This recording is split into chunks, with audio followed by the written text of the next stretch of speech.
Perhaps it was significant that a defender for the Cleveland Browns, and they had the #1 defense in the American Conference. That's what got them the division title.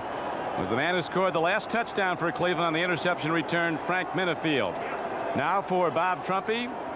This is Don Criqui at Cleveland Stadium, where the Browns have won and gone to the AFC Championship game for a second straight year.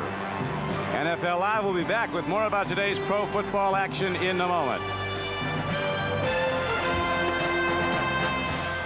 A promotional fee has been paid to NBC by... Final minute of the game, Sean Salisbury in for Jack Trudeau, who was shaken up on a 4th and 19 play. One of the dogs, cornerback Frank Minifield, who's headed for the Pro Bowl, picks it off, and right now he's headed for the end zone. Salisbury is kind of dragged in, got to work on his tackling technique. 48-yard return to cap a 38-21 Cleveland victory. Now they await tomorrow's winner between the Oilers and the Broncos. And this is the Budweiser NFL Report, brought to you by Budweiser, proud sponsor of the 1988 U.S. Olympic team. This Bud's for you. Hi, everybody. Bob Costas back with Gail Gardner and Coach Don Shula for a quick wrap-up before we say goodbye for this Saturday afternoon. And, Coach, the Colts played them very tough, but the turning point, the Felix Wright interception early in the third quarter. No question about that. The Colts had a great drive going, and the Browns came out in the third quarter with the idea of putting more pressure on the quarterback. They were blitzing a linebacker, and on this particular play, they blitz Eddie Johnson. He puts a lot of heat on the passer. Trudeau throws it up. Felix Wright comes down with the interception. This turns it around. After that, they continued to stop the Colts. They were 3 and out on the next 2 series. The Browns' defense in the second half, I thought, was the big story. Kozar threw for 3 touchdowns. Ernest Biner unofficially 23 carries, 122 yards. Eric Dickerson didn't fumble, but on 15 carries, he got just 50. Well, they controlled him, but I thought that the other key was Kozar's ability to convert on third down. He just kept coming up with the answers on third down, putting the ball on the money. Ozzie Newsome also got back into the ball game in the second half. He was shut out in the first half, but in the second half, he caught 4 balls for a lot of yards. 4 balls on that one drive for the go-ahead touchdown. You know, the one game that was missed, not talking now about replacement games, but the 1 week of missed activity entirely, Denver was to have played at Cleveland. Now, why is that pertinent? If that game had been played and if the Browns had won it, they would have had home field advantage even if the Broncos beat the Oilers tomorrow. As it stands, if the Broncos win, Cleveland's got to go to Denver for the championship game rematch. If the Oilers upset the Broncos, they're coming to Cleveland. It's a reversal of last year. That was a great game in Cleveland, and Denver was the visiting team, but they made the play, the long drive at the end of the ball game that won it to put them in the Super Bowl. So now Cleveland has that same opportunity, provided all the other things go.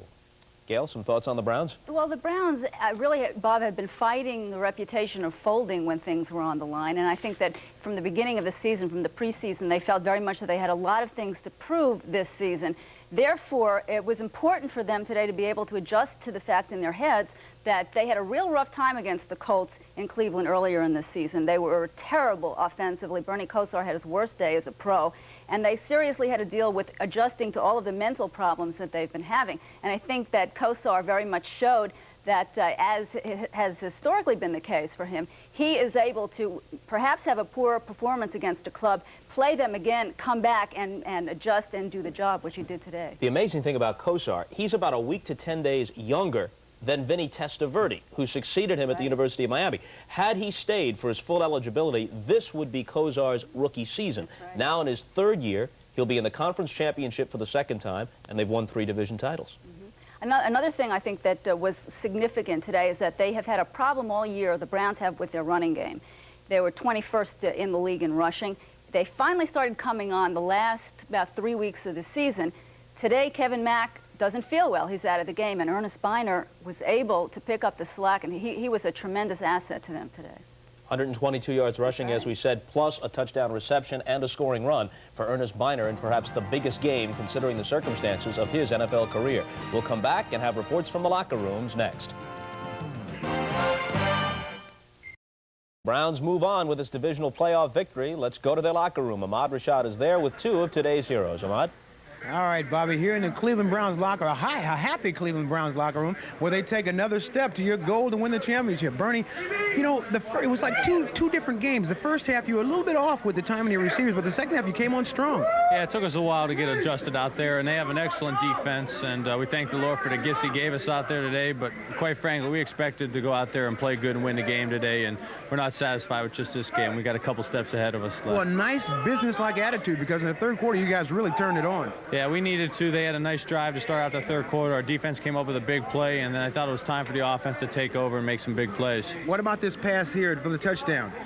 Well, we were going to run the ball and just try to keep the clock moving, but they came up in a blitz look, and they bump and run the receivers, and Brian did a good job of beating them at the line. And the pass was right on the money, I might add. Now, the workhorse on this football team today, Kevin Mack goes out, and you end up being the workhorse. How do you feel? Well, I feel pretty good about it. You know, I usually don't have the opportunity to run the ball like that in this offense. My role is to do a little bit more blocking, to catch more passes.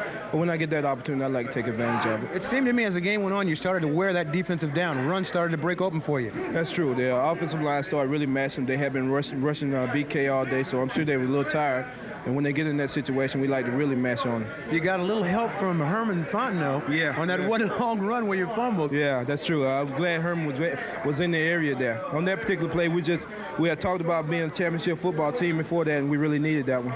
Now, here's the play where you broke open for it. Here, you thought you were going to go all the way here, didn't you? Yeah, I felt pretty good right there. Then I got sort of raggedy. My feet started going in different directions, and the guy came in and made a good play.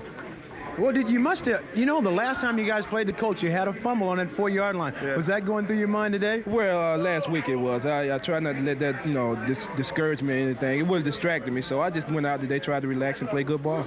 All right, congratulations to you. And like I say, the Browns are not just happy with this one. Their goal is to go to the Super Bowl. Let's go back to you, Bob. Get well soon, Mom. Or whatever. Thanks, Ahmad. You saw Bernie Kosar's impressive numbers. A lot of people thought the Colts would be better off with Hogaboom. Trudeau was outstanding in defeat, 21 of 33 and a couple of touchdowns. We'll be back. It appears that the Colt locker room is still closed. We don't think we'll be able to talk with Coach Meyer or any of their players, but for some final thoughts, let's go to Paul McGuire. Paul? Thank you, Robert. It says authorized personnel only, and I'm not authorized.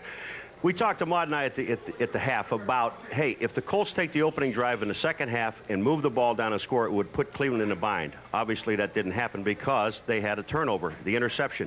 Cleveland took advantage of it. Once that happened, the Browns went right down the field. Trudeau I thought he had a magnificent game the first half. The second half, the Browns finally made an adjustment, rushed him. Here is the interception. And, Bob, once that happened, you could see the momentum of Cleveland take over, and the Colts were just, down at that point in time. Robert? All right, Paul. Can we still hear him, and can he still hear us? One Yes, question to you. Tomorrow, Sure. Oilers-Broncos. You have any preliminary thought? Yeah, I keep telling you, the Oilers are a good football team. They are so relaxed. I expect this team to go out there and win the football game. All right, you and Ahmad, get on that plane. We'll talk to you from Mile High Stadium tomorrow. For Don Shula and for Gail Gardner, for Ahmad Rashad and Paul McGuire, we might as well tip our cap since we're just filling a few seconds here, to Don Crickey and to Bob Trumpy, too. Now we're down to 7 seconds. We'll see you tomorrow at 3:30 Eastern Time. NFL Live and then the kickoff, the Oilers and the Broncos. Until then, so long.